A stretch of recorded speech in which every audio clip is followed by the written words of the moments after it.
To create filters, there are two different ways you can go about this. One way is when you're thinking about searching, you can actually set up a filter right then and there.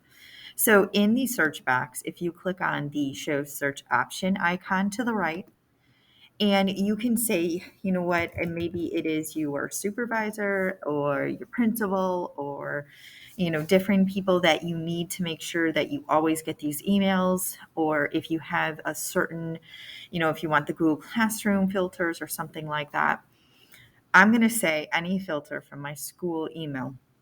I'm going to create a filter. And so again, I can change any of these. So if it has a certain subject, has certain words in there, has attachments, anything like that, I can create my filter from this and I can say create filter.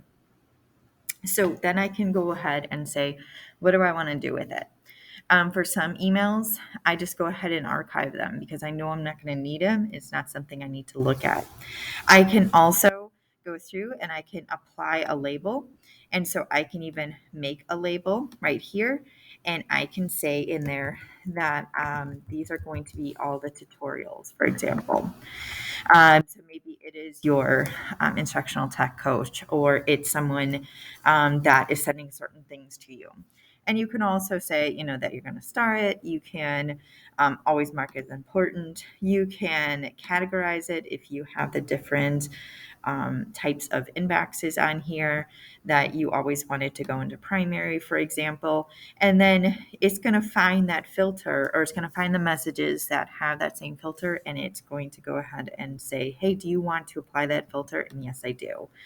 So when I do create filter, and this is the easiest way to do it.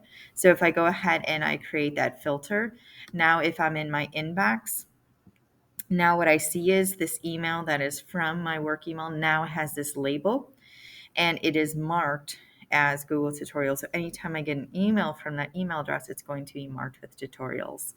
You can also set up multiple filters in your settings. So if you go into settings and then you say see all settings, and then you're going to say filters and blocked addresses.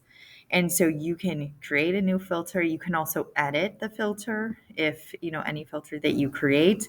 I like to have filters for any of my administrators. So I go through and I say, I'm just going to put my email in there again, but I am going to create another filter and I'm going to say, that it is going to be from admin because those emails are probably important.